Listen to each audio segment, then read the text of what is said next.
Hey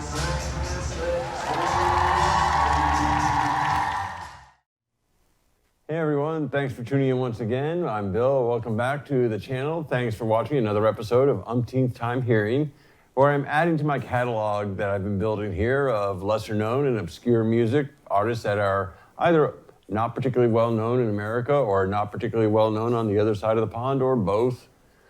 Just trying to put out new music that might be my umpteenth time hearing this stuff, but perhaps your first time hearing, or a chance to remind you of an artist that you haven't heard in decades. And since I'm going to be mixing it up week to week, there's always a lot of variety. So if you don't like the artist one week, tune in next week. It'll be something different. But I am this week, we are on the second Monday of October, and I'm on week 2 of 5 of sort of spooky Halloween music. Not Halloween per se themed, but just kind of spooky, creepy type of vibe to the music. Kicked it off last week with Echo and the Bunnymen and The Killing Moon. And this week we're going to an artist, Francis Frank John Tovey, a little slip there, who early on went by the name of Fad Gadget as his stage name. And it is from his 4th and last album under that name that we'll be listening to the song Sleep this week. Now, John Tovey, when he first got started as a young man in studying music, found that he didn't really have much aptitude for playing instruments. He turned to studying more visual arts, such as mime, but found that he wanted to have music for his performances, and so went back to recording, but still wasn't using musical instruments. In fact, much, if not all, of his early sound recording was just done by manipulating cassette tapes, learning how to turn certain heads off and on and change the sounds around. His first home studio was little more than a cassette recorder rewired in the cupboard. And despite the basicness of a lot of the sound that way, which permeated his first 3 albums, by his 4th album, he was using synthesizers, the new technology of the era of the early 80s. The 4th album, Gag, came out in '84. But unlike a lot of artists who were just using it to create more pop music, he was more in the vein of perhaps Thomas Dolby or The Art of Noise. All 3 of those artists had very different sounds, but they all viewed the synthesizer as not just a way to create more pop sounds, but as a tool that could be used to explore music and to be creative in a way that you hadn't been able to with other instruments until then. And even with the use of synthesizer, Fad Gadget, as he went by at that time, was still heavy into the use of found sounds. And this despite the fact that Gag was his first album to use other musicians. He had a studio musicians group for that album, but also in the urban environment where he was recording this, there was a large factory nearby with a large printing press that had a very unique rhythm and tone to it that he liked so much. He had his co-producer and sound engineer go record it, and you can hear that on the song Collapsing New People on that album. It's a really good song, and one that I thought to use for the program when I first added Fad Gadget to my playlist for a future episode. But then once I came up with the idea of these Halloween sort of spooky, eerie type of songs, I gotta say, Sleep, not what you would call a banger. It is undoubtedly one of these sort of most get under your skin type of songs that I have played, at least so far. But it's perfectly fitting with a Halloween theme, so I decided to stick with that. Now, the lyrics to the song and a couple of other links are right down there for you to take a look at. While you're down there, please go ahead and hit that subscribe button, the like button, ring the notification bell if you want to find out what's coming in future weeks. If you don't like Fad Gadget and Sleep, it's got to be something completely different next week. And certainly, as always, appreciate any comments you'd like to add. But for now, though, I don't want to keep you from it any further. This is Fad Gadget with Sleep. Enjoy.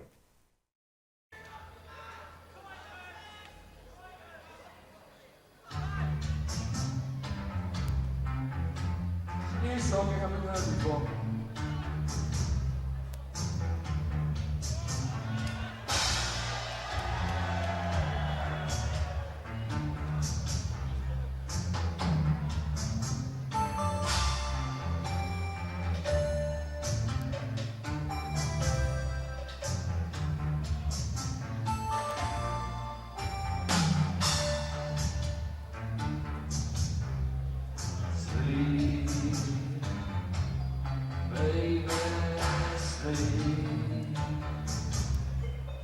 That is how to learn your feet.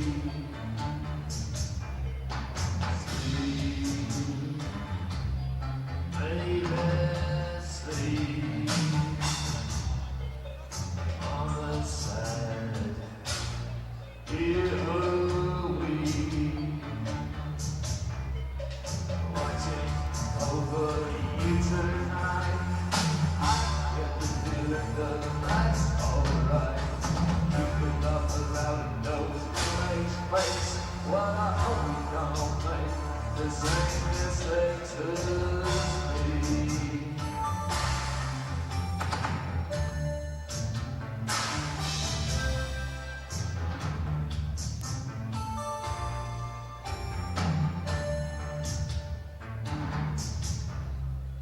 Don't do as I do, do as I say.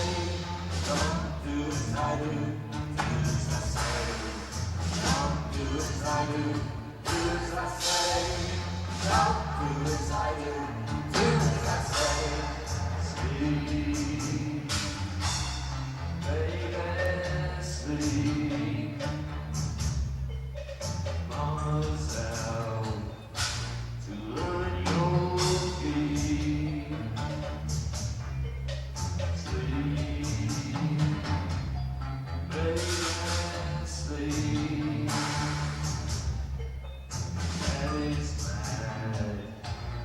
Hear him scream.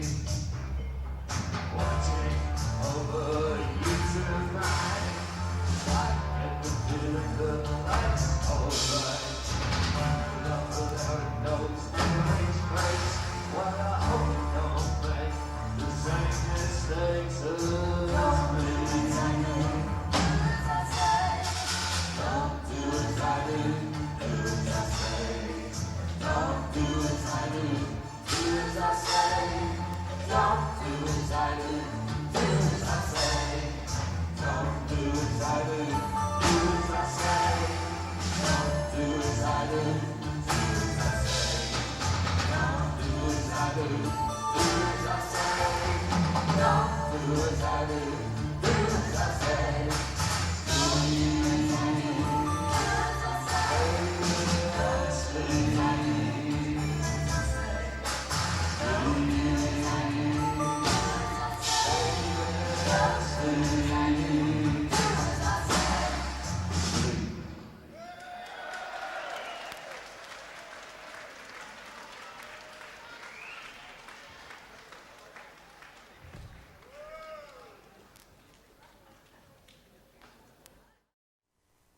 And there you have it, folks. Sleep by Fad Gadget. Not exactly what you would call a happy cocktail hour kind of a song.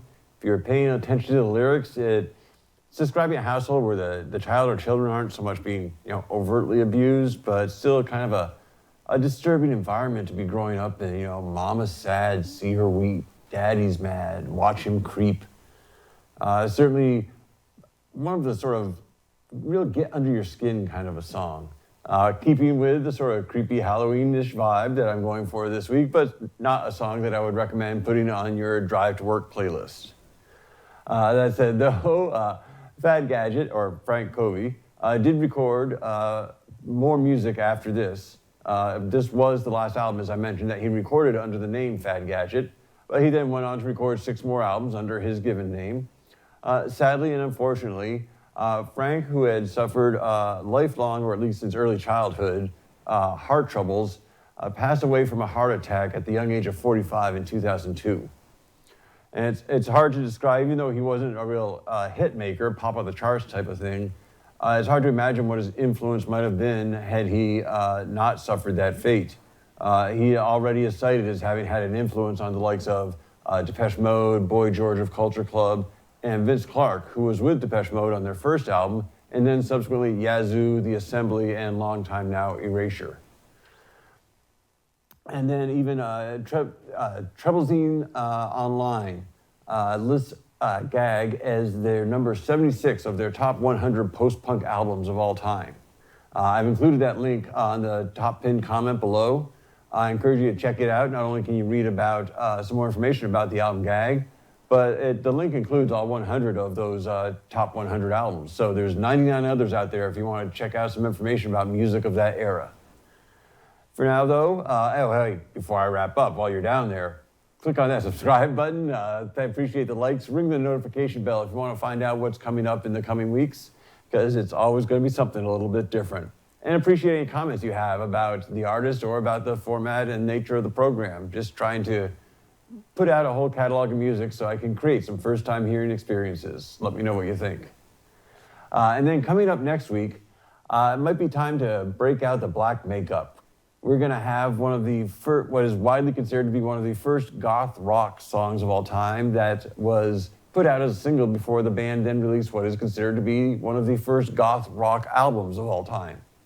And this iconic song of theirs, which became their most well-known song, focuses on, or is about, one of the great Hollywood horror movie stars of all time. Now, I may have given some of it away here. For those of you who know this type of music, you may have guessed. But for everyone else, you're just going to have to tune in next week. For now, though, as always, may the best of your past be the worst of your future. Thanks so much for watching. Have yourselves a great day. Bye now.